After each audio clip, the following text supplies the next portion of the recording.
Hello student, कैसे हो बेटा? सब बढ़िया। चलो आज हम शुरू करेंगे मैथ्स के अंदर।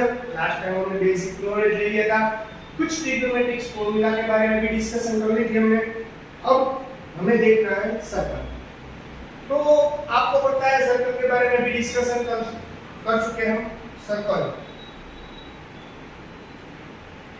ये सर्कल, ये सर्कल ड्रॉ करने के लिए we need more of two quantities. We need a maximum or minimum two quantities. First, our center. What is the center of circle?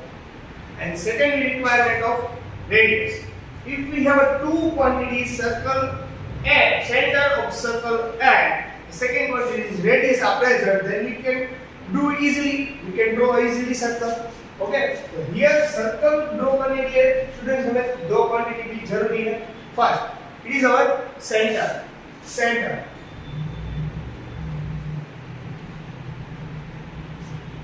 और सेकेंड है रेडियस। ये दोनों होना जरूरी है, ये दोनों होना स्टूडेंट जरूरी है। इसके बिना हम सर्कल ड्रॉ नहीं कर पाएंगे। और एक बात बता देता हूं, ये बात है यूनिट सर्कल। आप पूछोगे सर ये यूनिट सर्कल क्या है? What is a unit circle? तो if you have a radius of any circle 1, so it's 1 unit, so it's equal to unit circle. तो आप बोलोगे कि सर अभी समझ में नहीं आया बेटा। तो आपकी कोई भी सर्कल हो आपके पास, उसकी रेडियस अगर 1 यूनिट रहा, उसका रेडियस अगर 1 यूनिट रहा तो उसे कहा जाएगा यूनिट सर्कल। उसे क्या कहा जाएगा बेटा? Unit circle. Like if any circle radius is 1 unit, if any circle radius is 1 unit, so it's called unit circle. ये स्टूडेंट्स मैथमेटिक्स और बेसिक मैथ्स है, बेसिक्स जो भी ये बेसिक में करवा रहा हूँ स्टूडेंट्स, ये फिजिक्स के लिए भी इतना इंपॉर्टेंट रहेगा और मैथ्स के लिए भी इतना इंपॉर्टेंट रहेगा। ओके, तो इसे बोलेंगे बेटा यूनिट सर्कल। तो आप बोलोगे सर ये यूनिट सर्कल है, तो यूनिट सर्कल जो होता है, लाइक समझाता हूँ आपको फिगर ड्रॉ करके, यानी कि पूरा आपको समझ में आ जाए। ओके, यहाँ पर मैंने एक सर्कल ड्रॉ किया है, देख सकते हो आप लोग। It is centre of circle, it is our centre of circle and it is our x axis and it is our y axis. Here x, sorry, here x, here x dash, here y, here y dash. And it is our center of circle, it is our origin point. क्या होता है बेटा? origin point. origin point का value क्या होता है बेटा? origin point का वैल्यू क्या होता है? You know that the origin point always be 0 0 and your first coordinates will be x and second coordinates will be y. हमने स्टैंडर्ड 10 के अंदर जियो कोऑर्डिनेट्स ऑफ ज्योमेट्री चैप्टर आता है मैथमेटिक्स के अंदर, उसके अंदर भी आपके सर ने आपको समझाया होगा डियर कि ओरिजिन पॉइंट है, जो ओरिजिन पॉइंट होता है वो ऑलवेज भी 0 होता है। origin point will be always be 0 0 and our first coordinates will be x or second coordinates will be y. Here in the center of the circle your x will be 0 and also y will be 0. आई बात समझ में कि क्या बोल रहा हूं मैं? आई बात समझ में? And it is a unit circle, then its radius is 1 unit. Understood what I am saying to you? If it is a unit circle, then it's equal to radius and our radius is only on 1 unit. Okay, so that reason it's called unit circle. And if it is a unit circle, then we find x coordinates and y coordinates. समझ लो, मैं आपको एक बात देता हूँ। ये तो आपको समझ में आना ही चाहिए और ये आपको पता भी होगा कि ओरिजिन पॉइंट ऑलवेज भी 0 0 होता है। Okay very good. चलो अब इसके बाद मैं समझा देता हूं कि अगर आपके पास स्टूडेंट आपका कोई point is depend only on x axis then your y coordinates will be 0. If your point are if any points will be stay on any x axis then your coordinates y coordinates will be 0 like that. समझाता हूं बेटा। देखो मैंने क्या बोला कि अगर आपका कोई भी पॉइंट अगर x एक्सिस पर डिपेंड कर रहा है, if your any point are stay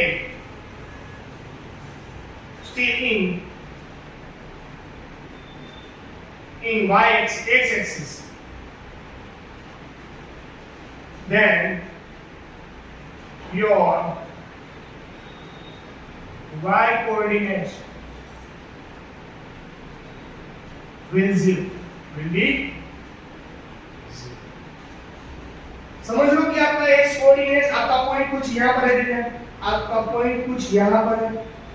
आगे बात समझ में क्या बोल रहा हूँ, आपका कोई पॉइंट यहाँ पर है, then your y axis will be 0 because हम यहाँ से ही 0 होता है शुरू, y के लिए किस पे है बेटा 0 के अंदर, पर x के लिए कुछ 1 2 3 क्वांटिटी होगी ना।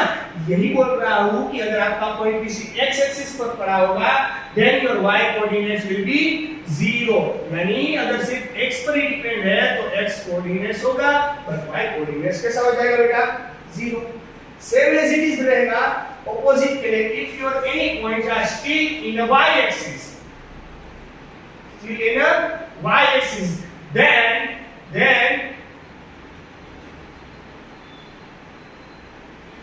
then your y coordinate, then your x coordinates will be 0. Okay, then your x coordinates will be 0. कब? जब आपका पॉइंट किसी x एक्सिस पर नहीं बल्कि y एक्सिस पर डिपेंड कर रहा होगा, then your x coordinates will be 0 like that. समझ लो कि आपका कोई पॉइंट है वो यहाँ पर पड़ा है, आपका कोई पॉइंट है वो यहाँ पर पड़ा है, तो यहाँ पर x क्या है, इस पॉइंट के लिए दो, किसी पॉइंट के लिए बेटा दो कोऑर्डिनेट्स होते हैं, फर्स्ट होता है x, सेकंड होता है y। तो यहाँ पर y कोऑर्डिनेट्स के लिए कुछ वैल्यू रहेगी क्योंकि it depend on y axis, it doesn't mean your x coordinates will be 0. Okay, so here x will be 0 but your y has some value. Okay beta, then any points have two coordinates, first coordinates will be x and second coordinates will be y. Okay बेटा, ये हमने standard 10 के अंदर भी समझाया गया था बेटा, अभी समझा रहा हूं, यानी आपको एग्जैक्टली क्लियर समझ में आ जाएगा। ओके डियर, चलो अब ये यूनिट सर्कल है, मैंने आपको बता दिया इसकी रेडियस अगर 1 यूनिट है तो उसे यूनिट सर्कल कहा जाएगा। तो आपको पता है कि it is equal to radius, it is equal to radius बेटा। रेडी, यहां पर मैंने यहां पर ये ड्रॉ किया था, it is equal to radius. तो ये कैसी होगी बेटा 1 यूनिट होगी, 1 यूनिट होगी। तो इसके कोऑर्डिनेट्स कौन से हो जाएंगे, इस पॉइंट के लिए इसके कोऑर्डिनेट्स कैसे होंगे बेटा 1 0 होंगे। क्यों ये 1 0 होंगे, because your first coordinates will be x and here right hand side we know that according to Cartesian sign process right hand side always be positive and left hand side always be negative। हमें पता है according to Cartesian sign process यहाँ पर इसकी radius 1 unit है, इसलिए इस point का कोऑर्डिनेट्स रहेगा 1 0। आई बात समझ में स्टूडेंट्स, आगे बात समझ में। Same is it in the right hand side all value in this line always be positive but in the left side यानी opposite to x यानी x dash, यहाँ पर देखो यहाँ पर भी रेडियस तो 1 यूनिट ही रहेगी, रेडियस तो 1 यूनिट ही रहेगी क्योंकि कहीं से भी जाओ डिस्टेंस तो सेम ही रहेगा, रेडियस है इसलिए। तो रेडियस है यहाँ पर स्टूडेंट्स, यहाँ पर रेडियस क्या होगा -1 0, नहीं बेटा, yes -1 0 because in the left side x coordinate will be negative। यहाँ सेंटर से 0 होता है, यहाँ से लेफ्ट तो नेगेटिव, यहाँ से राइट तो positive. Same as it is in the y axis, same as it is in the y axis। तो y एक्सिस के अंदर क्या होगा बेटा, इन द y एक्सिस के अंदर भी कुछ ऐसा ही होगा डियर। तो y एक्सिस के अंदर यहां पर जो कोऑर्डिनेट्स है वो 0 1 हो जाएंगे, क्योंकि it depend only on y axis, it is doesn't depend on x axis. That reason our x coordinates will be 0 in a y axis. Okay बेटा, हमारा x कोऑर्डिनेट 0 होगा जब हमारा पॉइंट किसी y एक्सिस पर पड़ा हुआ होगा, तो हमारा x पॉइंट कैसा हो जाएगा 0, but it depend only on y axis. तो first coordinate will be x and second coordinate y. Okay beta, same as if here in the up direction y axis will be positive, in the down direction the y axis will always be negative. So here our next point is 0 negative 1. So it is our a, it is our a dash, it is our b and it is our b dash. So our first a is equal to क्या होगा बेटा 1 0, first point है 1 0, a dash है हमारा negative 1 0, b है बेटा हमारा 0 1 और b डैश है हमारा 0 नेगेटिव 1। ओके बेटा, आई बात समझ में, आगे बात समझ में थोड़ी सी। तो इसके अंदर किसी को कुछ डाउट है नहीं ना? अच्छी बात है। चलो, तो आपको क्वाड्रेंट के अंदर भी पता होगा कि it is our first quadrant, it is our first quadrant. ये फर्स्ट क्वाड्रेंट के अंदर यहां पर x कैसा है? फर्स्ट क्वाड्रेंट के अंदर दो क्वांटिटीज होती है, you know that very well. First x होता है, सेकंड y होता है। एक x होता है, एक y होता है। फर्स्ट होता है वो हमारा x होता है, सेकंड होता है वो y होता है। यहां पर x देखो पॉजिटिव है या नेगेटिव? आपको पता है कि पॉजिटिव, तो फर्स्ट क्वाड्रेंट के अंदर दोनों पॉजिटिव आएंगे क्योंकि यहां पर वो पॉजिटिव है। In the first quadrant both quantity x and y both are positive. In the second quadrant x negative but y is positive. x negative, so first is x negative, second is our y are positive. ये बात समझ में dear? समझ में आ रही बात क्या बोल रहा हूं? इन द थर्ड क्वाड्रेंट के अंदर आप देख सकते हो x y है वो डाउन डायरेक्शन में है और x से यहां पर है, यानी कि दोनों नेगेटिव है। In the third quadrant x and y all axes are negative value. Okay, in the fourth quadrant x will be positive but y is negative. x will be positive, देखो x positive है तो first होती है वो x होता है, second यानी कि y वाला नेगेटिव है। रेडी? तो ये क्वाड्रेंट के बारे में भी डिस्कस होगी। The first quadrant both are positive, the second quadrant x will be negative but y is the positive, the third quadrant both will be negative, the fourth quadrant x will be positive और y will be negative। आई बात समझ में dear students? आगे बात समझ में, कल हमने कुछ ट्रिग्नोमेट्रिक्स के बारे में भी डिस्कशन किया था डियर। कल हमने थोड़ा सा ट्रिग्नोमेट्रिक्स के बारे में भी डिस्कशन किया था। उसी ट्रिग्नोमेट्रिक्स पर आगे बढ़ते हुए हम ढूंढेंगे कुछ पॉइंट्स के बारे में डिस्कशन करेंगे डियर। कल जो भी मैथमेटिक्स में करवाया था ये सब बेसिक इंपॉर्टेंट है फिजिक्स और मैथ्स के लिए। तो मैं आपको बता देता हूं ट्रिग्नोमेट्रिक पॉइंट्स कौन सा है।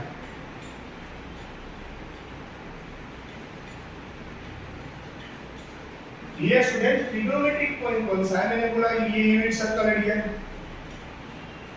ये यूनिट सर्कल है। ठीक बेटा, इस यूनिट सर्कल पर अगर मैं एक पॉइंट्स लेता हूं, समझ लो कि मैं एक पॉइंट लेता हूं तो यहां से कुछ एंगल बनेगा डियर, यहां से कुछ एंगल बनेगा ना। ये यूनिट सर्कल तो मैंने ये पॉइंट ले लिया तो यहां से कुछ एंगल बनेगा, यानी ये एंगल बनेगा is equal to theta. But it is your theta are depend on two quantity. Your theta will depend on two quantity. First our x and second our y. First our x and second our y. तो आपको पता है students, आपको पता है कि here कि हमें यहाँ पर समझ लो कि हमारा p थीटा है, तो आपका ये पॉइंट्स के कोऑर्डिनेट्स कौन से होंगे? फर्स्ट यानी cos थीटा याद रखना ये स्टूडेंट्स, और second is our sin theta. याद रख लेना स्टूडेंट्स कि अगर x रहा, अगर थीटा के फॉर्म में कहीं पर भी पूछा गया फिजिक्स में आपको क्वांटिटी यही आएगी, x यानी cos थीटा, y यानी sin थीटा। अगर थीटा के फॉर्म में हुआ तो x यानी cos थीटा एंड y यानी sin थीटा, यानी ये पेयर है students, cos theta sin theta, xy cos theta sin theta, xy cos theta sin theta. ये बात समझ में बेटा क्या बोल रहा हूं? और यानी p थीटा यानी x over x is cos theta and y is sin theta. Ready बेटा? ये बात समझ में? ओके, क्योंकि ये फिजिक्स में बार बार पूछा जाएगा। यानी इसे p अगर होता सिर्फ p तो हमें x में लिखना पड़ता, पर in here in the p are given us to in the theta form. That reason our first coordinates x will be cos theta and second coordinates our y is equal to sin theta. That reason we write out like that. p of theta यानी cos theta और sin theta। ये बात समझ में dear? एक मैं आपको example भी करवा देता हूँ क्योंकि आपको अच्छी तरीके से समझ में आ जाए। समझ लो कि एक ट्रायंगल दिया गया हुआ है, आपको एक ट्रायंगल दिया गया हुआ है, तो आपको ट्रिग्नोमेट्रिक पॉइंट पता चल गया। ट्रिग्नोमेट्रिक पॉइंट्स क्या है बेटा? p theta. ट्रिग्नोमेट्रिक पॉइंट पूछा गया हो तो बेटा उसको बोलेंगे p थीटा, फर्स्ट इज और cos थीटा एंड सेकंड और sin थीटा। ओके बेटा, पर आपको मैं एक एग्जांपल दे रहा हूं, यानी आपको समझ में आ जाएगा बेटा पूरी तरीके से समझ लो कि यहां पर p थीटा है।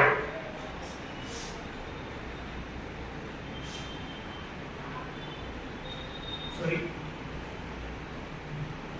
इसी तरीके से चलेगा। यहां समझ लो कि p थीटा, यहां sin थीटा, यहां cos theta, it is over. तो आप बोलोगे सर ये कैसे कह सकते हो आप लोग? समझ लो कि यहां पर आपका ये कैसा बेटा x है, तो मैंने बोला था x is depend on cos theta and it is over y। Yes और नॉट? यस और नॉट? तो according to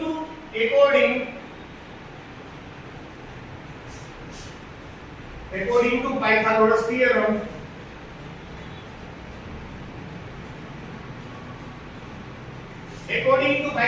theorem, hypotenuse, square of the hypotenuse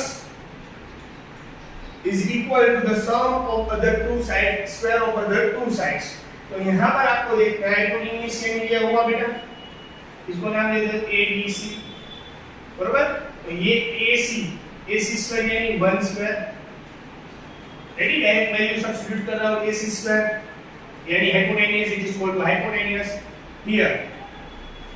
इसको क्या बोलेंगे हम स्टूडेंट? इसकी हाइट को मैंने y बोल दिया था, y square plus x square यानी y स्क्वायर यानी sin square theta students,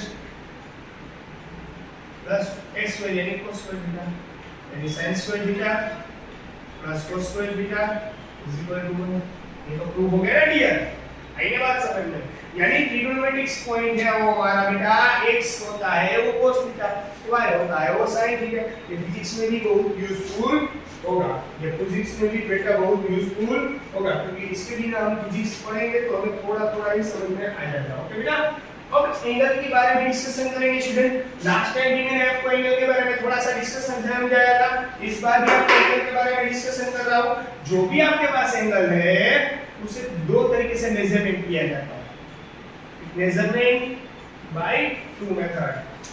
first our degree and second is our radian। Degree के अंदर भी मेजरमेंट किया जा सकता है और second radian.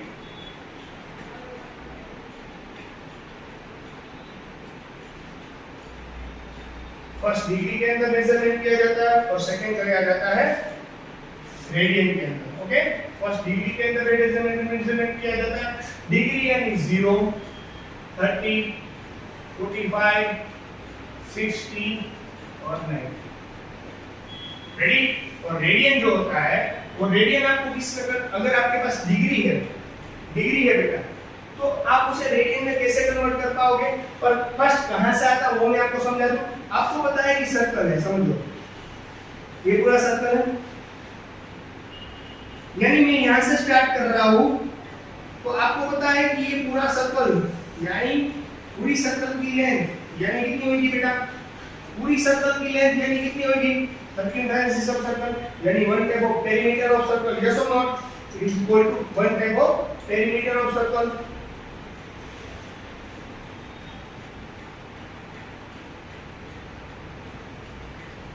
perimeter of circle बेटा 2 pi r। perimeter of circle यानी 2 pi r। तो perimeter of circle है पर उसने कितना डिग्री में कन्वर्ट किया? उसने कितना डिग्री में कन्वर्ट किया? तो यूनिट सर्कल है बेटा, it is our unit circle. ये समझ लो कि ये हमारा यूनिट सर्कल है, तो उसकी रेडियस क्या होगी? यूनिट सर्कल के लिए रेडियस 1 यूनिट होती है, मैंने आपको बताया था। यूनिट सर्कल के लिए रेडियस 1 यूनिट होती है बेटा। यहां से स्टार्ट किया, इतना घुमा तो कितना डिग्री घुमा होगा ये? 360। अगर यहां से स्टार्ट कर रहा है ऐसे घूमकर पूरा डिग्री घूम रहा घुमा होगा बेटा? ओवरऑल 360। अगर इतना ही घुमा है तो यहाँ पर 90 डिग्री होता है, ये 90 डिग्री है बेटा, क्योंकि ये परपेंडिकुलर है इसलिए यहाँ पर 90 डिग्री होता है। अगर ये हाफ घूमता है यानी सेमी सर्कल घूमता है तो यानी क्या होता है बेटा? 180 डिग्री। अगर ये पूरा घूमेगा तो 360 डिग्री। और पेरीमीटर ऑफ सर्कल की डिग्री कितनी होगी बेटा? 360 और is equal to 2 pi r। Okay बेटा, तो रेडियस हमारी कितनी यूनिट है बेटा? 1 यूनिट। तो रेडियस की जगह हम क्या बोल रहे हैं? सब्स्टिट्यूट कर दिया मैंने 1, 2 1 2 360. We find the value of pi, that is we make the variable of pi, and our numerator is 360 and our denominator is the 2. 2 8 यानी 180 डिग्री। तो हमारी पाई यानी कितना डिग्री हो गया डियर? 180 डिग्री। अब पता चला कि पाई 180 डिग्री कहां से आता है आपको? पाई 180 डिग्री कहां से आई? तो फिर कहां से आई पाई 180 डिग्री? अगर आपको किसी भी यूनिट का मेजरमेंट करना होगा और आपको एंगल दिया गया हुआ होगा डिग्री के अंदर और आपको रेडियन के अंदर कन्वर्ट करना है, किसी को भी रेडियन के अंदर कन्वर्ट करना है तो आपको मल्टीप्लाई पाई अपॉन 180 करना पड़ेगा। अगर आपको डिग्री के अंदर कोई भी क्वांटिटी दी गई हुई है, एंगल आपको डिग्री के अंदर दिया गया हुआ है और आपको रेडियन के अंदर कन्वर्ट करना है तो स्टूडेंट्स आपको क्या करना पड़ेगा? जो भी आपके पास क्वांटिटी है उसको क्या करना पड़ेगा? Divided by pi by 180। आई बात समझ में? If you have convert degree into radian then it multiplied by pi upon 180. आई बात समझ में? If you have a need to convert a degree into radian, then it multiply by pi into 180 like that. समझा लो आपको? या आपको 30 degree है उसको radian में कन्वर्ट करना है। आपके पास डिग्री के अंदर माप मेजरमेंट है, यहाँ पर देख सकते हो आप लोग। इसको रेडियन के अंदर कन्वर्ट करना है तो डिग्री को किसके साथ मल्टीप्लाई करना पड़ेगा? Pi upon 180। पाई अपॉन 180 करोगे या 0 0 कट 3 6 जा 18 यानी आ गया pi by 6 and pi by 6 also equal to 30 degree. It is radian measurement, it is your degree measurement, it is your angle of in degree form and it is your angle of in the radian form. Okay, आई बात समझ में? Student एक सरल हमने कर लिया। Okay, तो आप इस तरीके से अगर आपके पास कोई वैल्यू है, समझ लो कि आपके पास कोई वैल्यू है, आपको ये तो पता चल गया कि डिग्री को अगर रेडियन में मेजरमेंट करना होगा तो पाई अपॉन 180 से मल्टीप्लाई करना होगा, पर आपके पास कुछ डिग्री है वो रेडियन के अंदर है स्टूडेंट्स, आपके पास कुछ डिग्री है। If you have need to convert your quantity radian into degree. If you have a need to convert your quantity radian into degree, then it multiply with 180 upon pi। आई बात समझ में? क्या बोल रहा हूँ? अगर आपके पास डिग्री है यानी कि एंगल है वो रेडियन के अंदर है, पर आपको उसको डिग्री के अंदर कन्वर्ट करना है, आपको डिग्री के अंदर कन्वर्ट करना है तो आपको क्या करना पड़ेगा? 180 upon pi क्या करना पड़ेगा? उसके साथ मल्टीप्लाई कर दो। 180 upon pi उसके साथ मल्टीप्लाई कर दो। किस तरीके से? एक एग्जांपल समझा देता हूं डियर स्टूडेंट्स। आपके पास 90 है, समझ लो आपके पास है पाई बाय 2 और आपको इसको डिग्री के अंदर कन्वर्ट करना है। ये आपका रेडियन मेजरमेंट है, आपको पता होना चाहिए, it is your radian measurement. Okay बेटा, तो आपको इसको डिग्री के अंदर कन्वर्ट करना है तो मैंने क्या बोला? आपको 180 अपॉन पाई कर देना है। 180 अपॉन पाई करोगे तो pi by 2 multiply 180 divided by pi, ये पाई पाई कट हो गया। 2 180 डिवाइडेड बाय 2 है 2 9 यानी 90 डिग्री आ गया। आगे बात समझ में? तो आप इस तरीके से कोई भी रेडियन के अंदर हो तो उसको डिग्री के अंदर और डिग्री के अंदर है तो आप रेडियन के अंदर कन्वर्ट कर सकते हो। ये इजी टॉपिक है। एंगल को आप किस तरीके से डिग्री में और डिग्री को अगर रेडियन में कन्वर्ट कर सकते हो। और आपको डियर पता भी होगा लास्ट टाइम जब मैंने टेबल समझाया था तब भी बोला था और आज भी बोल रहा हूं कि यहां पर आपको 0 डिग्री पता है आपको, तो रेडियन मेजरमेंट भी 0 होता है। अगर यहां पर पाई 30 है तो यहां पर होता है पाई बाय 6, यहां पर 45 है देन पाई बाय 4, यहां पर है पाई 60 तो पाई बाय 3 और यहां पर है 90 यानी पाई बाय 2। ओके बेटा, आई बात समझ में? अगली बात समझ में? It is your degree and it is your radian measurement. Okay बेटा, ये डिग्री है और रेडियन है, दोनों में दिया गया हुआ है। जिस तरीके से दे उस तरीके से हमें सोल्व करना पड़ सकता है, तो आपको ये भी पता होना जरूरी है। चलो अब इसी एंगल के बारे में सभी को पता तो चल गया होगा बेटा, तो यूनिट सर्कल पर कुछ समझा देता हूं आपको, यानी आपके अंदर कुछ बेसिक क्वेश्चन जो डाउट्स है वो सोल्व हो जाए। देखो ये यूनिट सर्कल है। ओके बेटा, यूनिट सर्कल होने से उसकी रेडियस कितनी रहेगी? 1 यूनिट, तो उसे कहा जाएगा बेटा यूनिट सर्कल। जिसकी रेडियस होगी बेटा 1 यूनिट तो उसे कहा जाएगा यूनिट सर्कल। तो आपको पता है equal to x equal to x dash equal to y और इक्वल टू y डैश, ये तो हमें पता है। पर यहां पर देखो, यहां पर जो बोल रहा हूं वो देखो, it is your 30 degree, it is your 0 degree. First of all it is your 0 degree. Okay, और फर्स्ट यहां पर होता है, आपको पता है अगर थीटा के फॉर्म में लेता हूं मैं तो और फर्स्ट कोऑर्डिनेट्स cos थीटा होता है, एंड अगर सेकंड कोऑर्डिनेट्स अगर थीटा के फॉर्म में लिया तो sin थीटा होता है x, और यहां पर जाएगा बेटा y। ओके, x और y, यहां पर देखो x क्वांटिटी है तो ये होगा x और y क्या होगा बेटा हमारा 0, x है तो 1 यूनिट हमारा, ये हम cos के साथ होगा 1 यूनिट और sin के साथ होगा बेटा 0। और आपको पता है sin 0 की वैल्यू 0 होती है, sin 0 की वैल्यू 0 होती है। तो यहां पर बेटा 30 डिग्री है, अगर इसको रेडियन में लिखा जाएगा, अब यहां पर कितनी डिग्री बेटा 45 है, यहां पर देख सकते हो आपको कितनी आएगी बेटा, सॉरी यहां पर होगी बेटा 45, ओके, यहां पर होगी 60 और यहां पर होगी 90।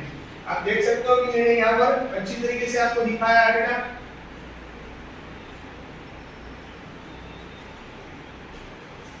Ready students?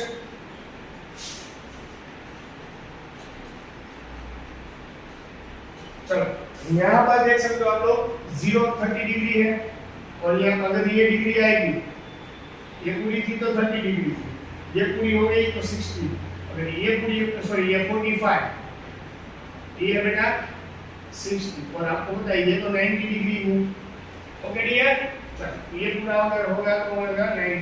ओके डियर, चलो यहाँ पर ये देखो, यहाँ पर ये कंपोनेंट्स फर्स्ट होता है वो cos थीटा होता है, sin होता है फर्स्ट होता है वो cos थीटा होता है। तो यहाँ पर आपका फर्स्ट पॉइंट है वो cos है, तो cos यहाँ पर कितनी डिग्री बेटा 30 यानी बेटा इसको रेडियन में लिखना पड़ेगा, तो 30 यानी पाई बाय 6। आई बात समझ में? cos 30 यानी पाई बाय, तो अगर फर्स्ट इज cos थीटा लिखते हैं हम लोग यहाँ पर, अगर थीटा के फॉर्म में तो थीटा यहाँ पर हमारा कितना है 30 यानी पाई बाय 6। यहाँ पर sin कैसा होगा बेटा पाई बाय 6, यहाँ पर sin के साथ होगा cos pi by 4, sin pi by 4, ऐसे ही cos पाई बाय 4। रेडी बेटा? इस तरीके सभी का क्वांटिटी होगा। देखो यहाँ पर cos pi by 4, sin pi by 4। Okay dear, ये बात समझ में? और यहाँ पर बेटा यहाँ पर क्या होगा, यहाँ पर क्या होगा, तो आपको पता है कि 90 यानी cos pi bye 2 sin pi bye 2। Okay बेटा, इस तरीके से होगा। आपको सभी की वैल्यू पता होनी चाहिए। cos पाई बाय 6 यानी और cos 30 and cos 30 it is under root 3 by 2। आपको टेबल पता होना चाहिए स्टूडेंट्स, टेबल के अंदर वैल्यू है sin pi bye 6 and sin 30 यानी 1 upon under root 2, नॉट दिया 1/2। ओके बेटा, चलो cos पाई बाय 4 यानी 1/√2 और sin पाई बाय 2 यानी 1/√2 सेम, बोथ वन सेम। तो cos पाई बाय 4 सॉरी यहाँ पर आएगा पाई बाय 6, हाँ सॉरी यहाँ पर आएगा पाई बाय 6 और pi by 3 sorry pi by 3 okay बेटा। cos पाई बाय 3 यानी cos 60 यानी 1/2 और 1/√3/2। आई बात बेटा समझ में? ओके, और यहाँ पर एक देखो cos पाई बाय 2 यानी क्या होगा बेटा 0, यस और नॉट, यस और नॉट, और sin पाई बाय 2 यानी 1। ओके, आई बात समझ में क्लियर? फिर भी इसके अंदर किसी को कुछ डाउट हो यूनिट सर्कल के अंदर तो मुझे बता देना। आपको आज मैं कुछ होमवर्क भी देने जा रहा हूँ, वो मुझे आपको मुझे करके बता देना है होमवर्क के अंदर। ओके बेटा, और आप अपने होमवर्क भी सेंड कर देना। आपको यहाँ पर कुछ डिग्री दे रहा हूँ, आपको उसको मुझे कन्वर्ट कर देना है। इसके अंदर कुछ डिग्रियां दे रहा हूँ, वो आपको मुझे कन्वर्ट करके देनी है रेडियन के अंदर। ओके बेटा, एक बात समझ में क्या बोल रहा हूँ?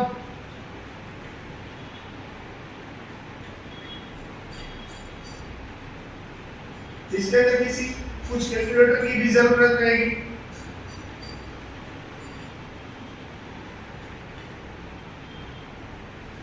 देखो एक बात समझ में आना रहेगा बेटा, यहाँ यूनिट सर्कल 360 घूमता है। 360 अगर 360 दो बार घूमेगा तो कितना हो जाएगा 720। आई बात समझ में? और 720 अगर एक और बार दो बार और घूम गया तो कितना हो गया 1000। इसलिए सर सर्कल की पूरी वैल्यू ऐसे घूमती रहेगी। ओके बेटा, तो यहाँ पर आपको टेंशन लेने की कोई जरूरत नहीं है। ओके, तो आपको पता नहीं चलेगा कि यहाँ पर सर ये कैसे आ गया, तो you don't worry about it. आपको इसको रेडियन के अंदर मेजरमेंट करना है, तो आप कैलकुलेटर भी यहाँ पर यूज कर सकते हो। ओके बेटा,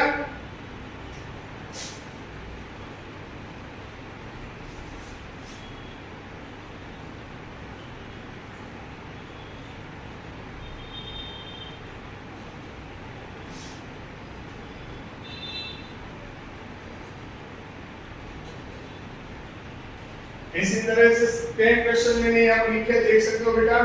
यहाँ पर 20 क्वेश्चन लिख रहा हूँ मैं, यानी 540। रेडी? इतनी क्वांटिटी लिखी है मैंने, ये आपको इसके अंदर मुझे रेडियन के अंदर कन्वर्ट करके देनी है। डिग्री के अंदर लिखा हुआ है, रेडियन के अंदर आपको मुझे कन्वर्ट करके देनी है। रेडी? मैंने एक एग्जांपल भी समझाया, फिर भी आपको नहीं समझ में आता मुझे पूछ सकते हो। रेडी बेटा? तो आज तक मैं यहाँ पर मैथ्स के अंदर यहाँ पर रख रहा हूँ। इसके अंदर फिर भी किसी को कुछ डाउट है, दिक्कत है, कुछ नहीं समझ में आया, ऐसा कुछ है तो आप मुझे पूछ सकते हो। ओके, चलो here, okay, bye bye, take care and bye.